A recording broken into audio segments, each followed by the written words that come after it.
EQ is a processing technique which changes the frequency balance of a signal.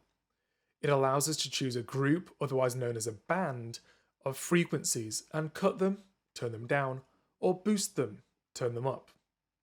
The line on screen represents the amplitude of different frequencies captured in an instrument recording.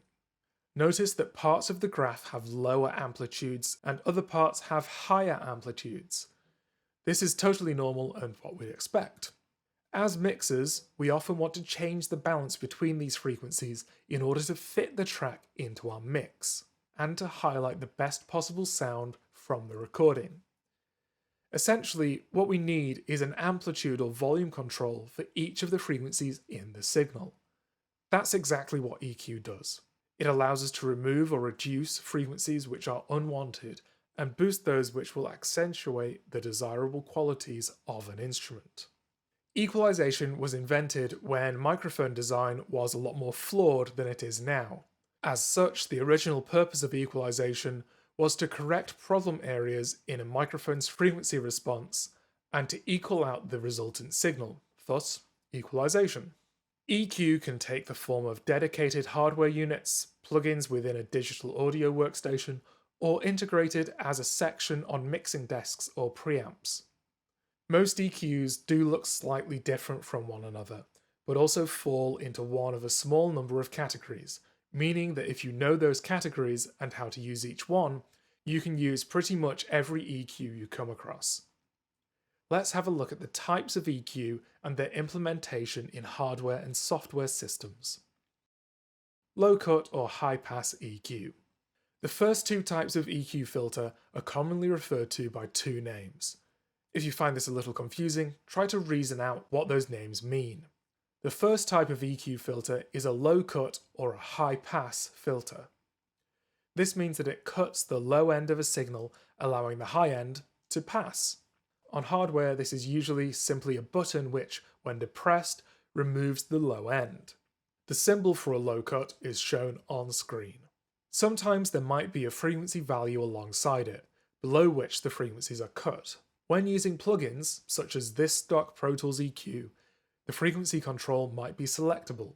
You may have already noticed on this plugin that it has a handy-dandy frequency graph which shows the combined EQ you're implementing on your signal. You can use a low cut to remove rumble from a recording, or to help with the effects of somebody knocking a mic stand.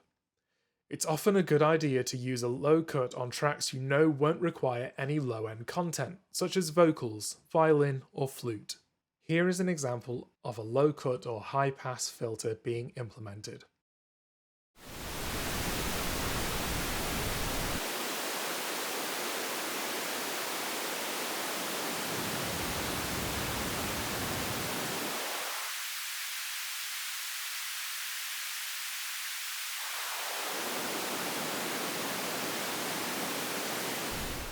The high cut or low pass EQ. As you might expect, if we have a high pass EQ, there is also a low pass EQ filter.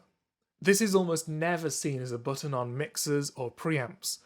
Removing all of the high end isn't typically something which improves the sound. However, it can be useful in certain circumstances, such as removing hiss from a recording. Here is an example of a high cut or low pass EQ being implemented.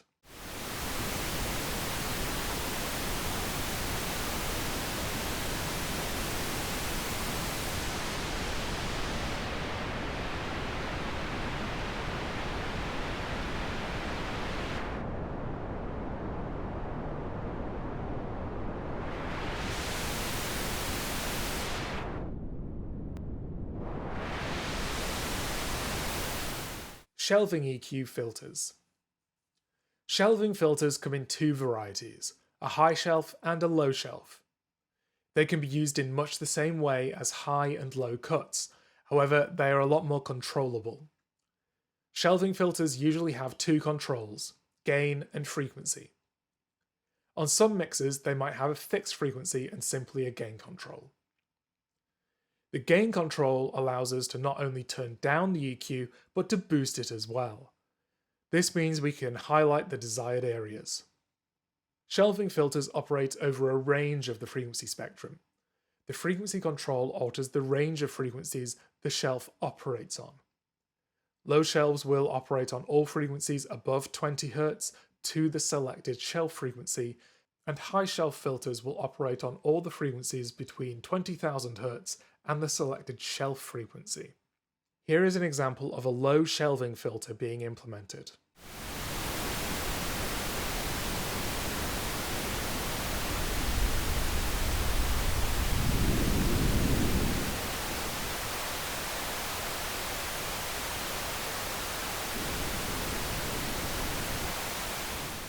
Here is an example of a high shelving filter being implemented.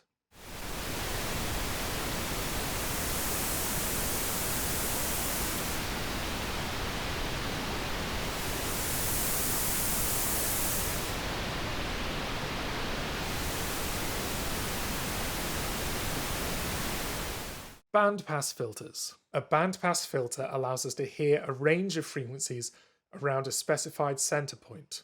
Low and high frequencies outside this range are attenuated, or turned down. Use a bandpass filter to isolate a range of frequencies. Multiband equalizers use multiple bandpass filters to divide the audio spectrum into sections. Here is an example of a bandpass filter being implemented.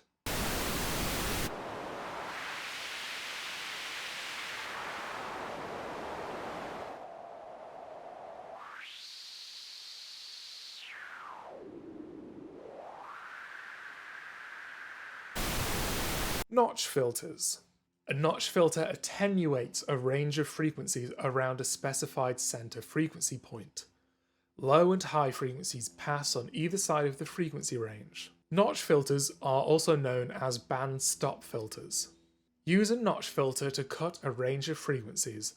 Modulating notch filters also creates interesting tonal shaping effects. Here is an example of a notch filter being implemented.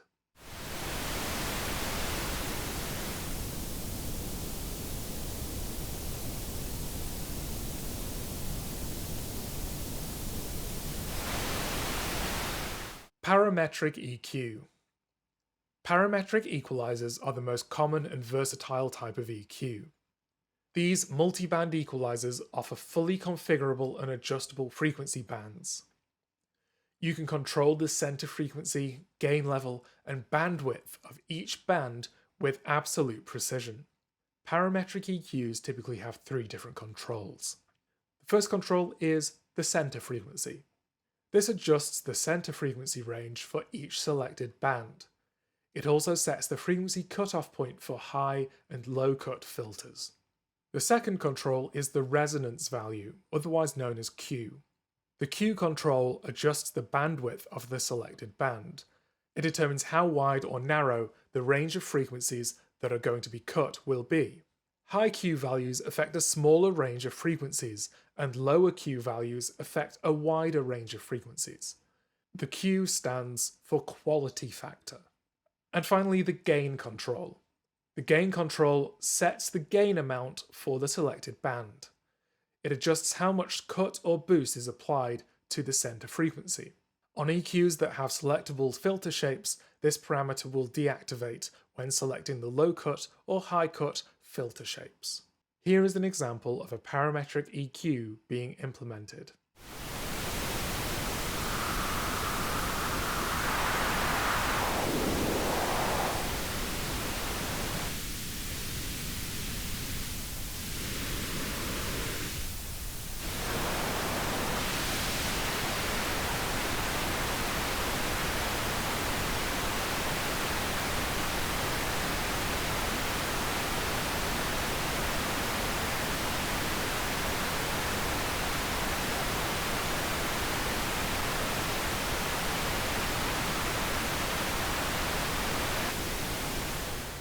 Dynamic EQ.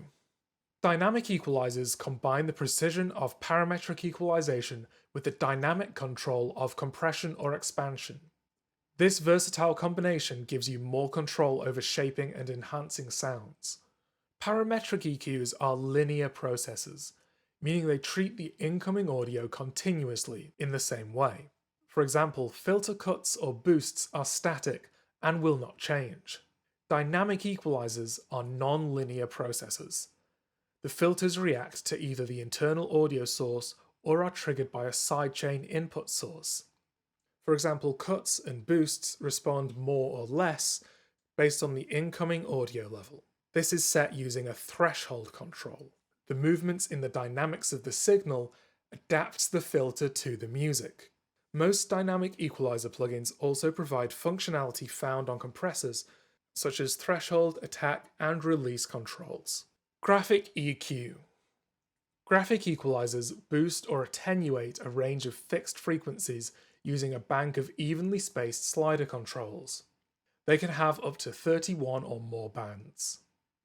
More bands will provide higher accuracy and narrower bandwidths over the frequency spectrum. Graphic equalizers with narrower bandwidths have greater precision.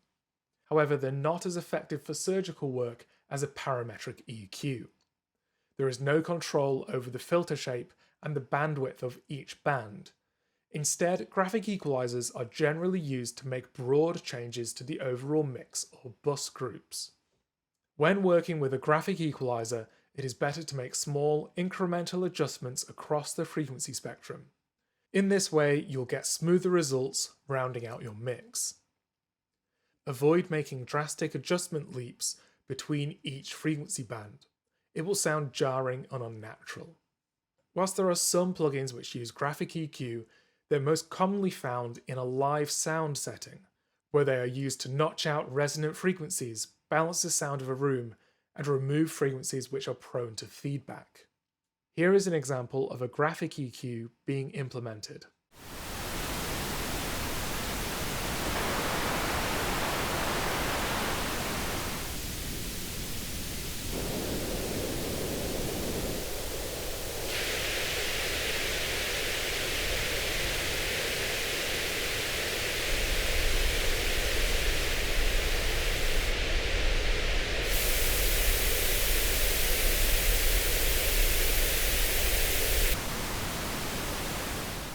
Applying EQ. When applying equalization to a signal, there are a few things to bear in mind, particularly as you first start learning how to use it. First of all, a good rule of thumb is to use a tight Q value when cutting frequencies and wide Q values when boosting. This will ensure that you only cut out the offending areas of the frequency spectrum rather than making wide sweeping cuts which will remove desirable content. Conversely, when boosting a range of frequencies, tight Q values sound unnatural or resonant. Using a wider Q value will make this boost sound unnatural. Secondly, only boost or cut as much as you need. Large gain values make the difference the EQ makes sound greater, but in most cases only subtle EQ changes are needed to balance out a sound.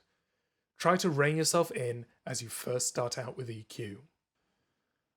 Don't fall into one of the most common traps, which is to boost or cut an area in the frequency spectrum, and then boost or cut another area which has changed in volume relative to this. One of the best pieces of advice I can give you is to make cuts before you make boosts. Boosts add gain to your signal, which can result in a clipped audio signal. Most boosts can be made by reducing the signal in other areas. For example, if I need more mid-range in my signal, I could boost the mids. However, it might be better for my signal quality and for other plugins in my signal chain to have high and low shelving filters applied to remove small amounts of that content, allowing that mid-range to shine through. I always like to remove offensive or problematic frequencies before starting to look at my EQ creatively to rebalance the tone of the instrument. If there's a particularly resonant frequency, some high-end noise, or some knocks in the low end, those are the areas I'll look at applying EQ to before working with the instrument sound. A lot of people use separate EQ instances in these situations, which is fine, but don't fall into the trap of cutting an area in one plugin and then boosting the same area in another plugin. Every filter we apply to a signal alters its phase relationship and potentially adds a tiny amount of distortion to the signal. Having two filters performing opposite tasks on the same frequency area is only going to exacerbate this. Once you've applied EQ a few hundred times, you'll probably develop a critical ear for what needs to be altered within a signal. However, until then, I would suggest that you try to use the frequency sweep method of applying corrective EQ. This method involves you highlighting a small set of frequencies by boosting the gain of a parametric EQ set up with a tight Q value, finding an offensive frequency and then turning it down. Let's set this up now. First, we'll load up the stock plugin in Pro Tools. Plugins can be loaded from the Insert section of Pro Tools. You can have up to 10 inserts per track, which should be more than enough. The Insert section of Pro Tools can be activated on the Edit window if that's how you prefer to work, or it is usually turned on by default in the Mix window. Additional insert slots can be found by right-clicking one of the labels in the Mix window. I'm going to go to my Equalization plugins by clicking an insert slot, going to the Equalization section, and I'm going to choose EQ3 7-band. This is the stock EQ plugin in Pro Tools, and I think it's pretty good. To set up my frequency sweep, I'm going to boost my gain on one of the Parametric EQ sections. I would suggest that you don't boost more than about 15 decibels for this process, as it will start to make everything sound ringy and like it should be cut. I then set a tight Q value. I typically set this as tight as it will go, and occasionally back it off a couple of notches if I feel the need. The frequency value can then be changed to slowly move this EQ peak up and down the frequency spectrum. Some of the frequencies will sound more resonant and nasty than others. Use your ears and think critically about the frequency and check if it's one you want to remove.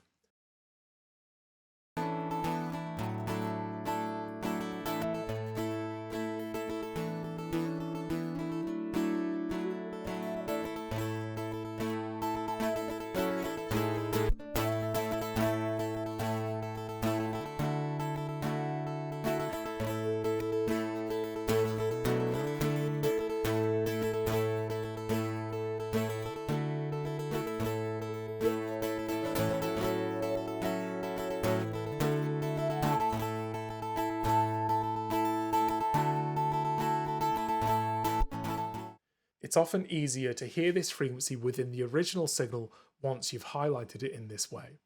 I like to bypass the plugin at this point to see if I can hear that frequency in the original signal.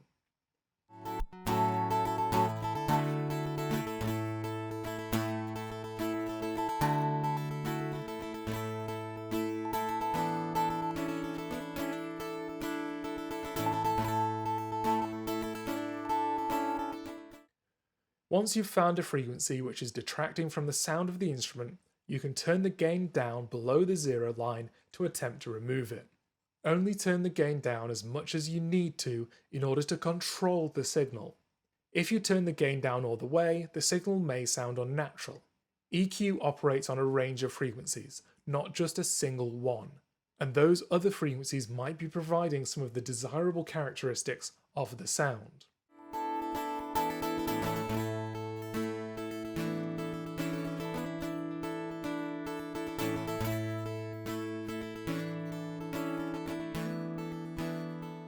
You can repeat this method to clear other, more resonant, undesirable frequencies from your recording.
One massive caveat to this method is that it is easy to remove the wrong part of a signal. Let's take a kick drum as an example. A kick drum has a set of frequencies in the low end which make up its weight and deep tone. It would be easy to sweep through the frequency spectrum and highlight these as resonant frequencies.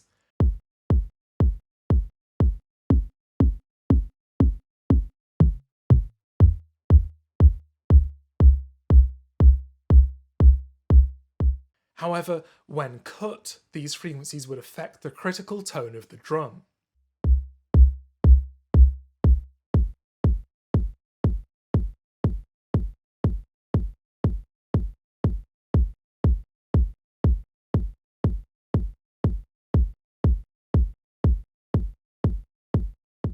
The same can be done for other instruments, particularly if wherever you locate your EQ filter happens to coincide with the fundamental frequency of a note being played at the time.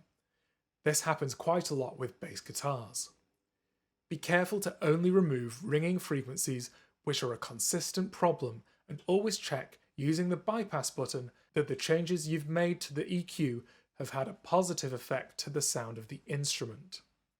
It is also tempting, when using this method, to set up so many filters that you effectively remove everything from the whole track, or at least turn everything down.